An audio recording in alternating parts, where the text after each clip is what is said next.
നമസ്കാരം, മലയാളി വാർത്തയിലേക്ക് സ്വാഗതം. ഇറാനിൽ ആക്രമണം നടത്തിയത് ഇസ്രായേൽ തന്നെയാണ് എന്ന് സ്ഥിരീകരിച്ച അമേരിക്ക.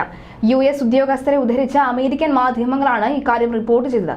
കഴിഞ്ഞ ആഴ്ച ഇറാൻ നടത്തിയ ഡ്രോൺ മിസൈൽ ആക്രമണത്തിൽ മറുപടിയായിട്ടായിരുന്നു ഇസ്രായേലിന്റെ ആക്രമണം. ഇറാനെ ആക്രമിക്കാൻ ഇസ്രായേൽ ബാലിസ്റ്റിക് മിസൈലുകൾ ഉപയോഗിച്ചതായി അജ്ഞാത US ഉദ്യോഗസ്ഥർ CBS ന്യൂസിനോട് ABC ന്യൂസിനോടും പറഞ്ഞിരുന്നു. മധ്യ ഇസ്ഫഹാൻ പ്രവിശ്യയിൽ സ്ഫോടനങ്ങൾ നടന്നതായി ഇറാന്റെ ഔദ്യോഗിക സ്റ്റേറ്റ് TV സ്ഥിരീകരിച്ചു. അതേസമയം ഇവിടത്തെ ആണവ കേന്ദ്രങ്ങളെ ആക്രമണം ബാധിച്ചിട്ടില്ല എന്നും വിവരമുണ്ട്. ഇസ്ഫഹാൻ പ്രവിശ്യയ്ക്ക് മുകളിലുള്ള ആകാശത്ത് 3 ഡ്രോണുകൾ നശിപ്പിക്കപ്പെട്ടതായി ഈ മെഹ്റൻ വാർത്താ ഏജൻസി റിപ്പോർട്ട് ചെയ്തിട്ടുണ്ട്. എന്നാൽ ഇറാന് നേരെ ഇസ്രായേൽ നടത്തിയ വ്യോമാക്രമണത്തെ നിസ്സാരവൽക്കരിച്ച ഇറാനിയൻ വിദേശകാര്യമന്ത്രി ഹുസൈൻ അമീർ രംഗത്തെത്തിയിരിക്കുകയാണ്. ആക്രമണവുമായി ഇസ്രായേലിന് എന്തെങ്കിലും ബന്ധമുണ്ടോ എന്ന കാര്യം വ്യക്തമല്ല എന്നും അന്വേഷണം നടന്നു വരികയാണെന്നും അദ്ദേഹം വ്യക്തമാക്കി.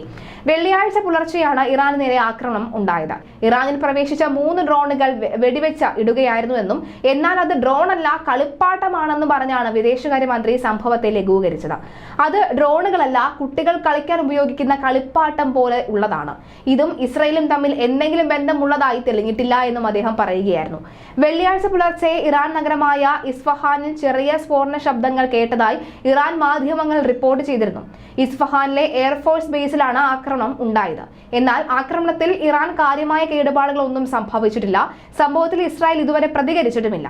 എന്നാൽ ആക്രമണത്തെക്കുറിച്ച് ഇസ്രായേൽ സൈന്യം പ്രതികരിക്കാത്ത സാഹചര്യത്തിൽ ആക്രമണത്തിന്റെ പശ്ചാത്തലത്തിൽ ടെൽ അവീവിൽ ഇസ്രായേൽ പ്രതിരോധ മന്ത്രാലയത്തിൽ അടിയന്തര സുരക്ഷാ യോഗം ചേർന്നിരുന്നു.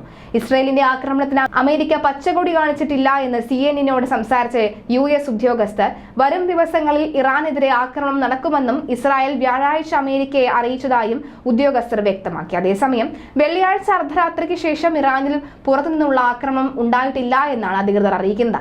രാജ്യത്തിനകത്ത് നിന്ന് ചെറിയ രീതിയിലെ ഡ്രോൺ ആക്രമണമാണ് ഉണ്ടായത്. ഇറാനിൽ വ്യാജ പ്രതിരോധം തബ്രിസിലും ഇസ്ഫഹാനിലും ഉണ്ടായ ആക്രമണത്തെ തടഞ്ഞുവെന്നും അധികൃതർ അറിയിച്ചു. ഇറാനെതിരായ ഇസ്രായേൽ ആക്രമണത്തെക്കുറിച്ച് പ്രചരിക്കുന്നത് തെറ്റായ വാർത്തകളാണ്.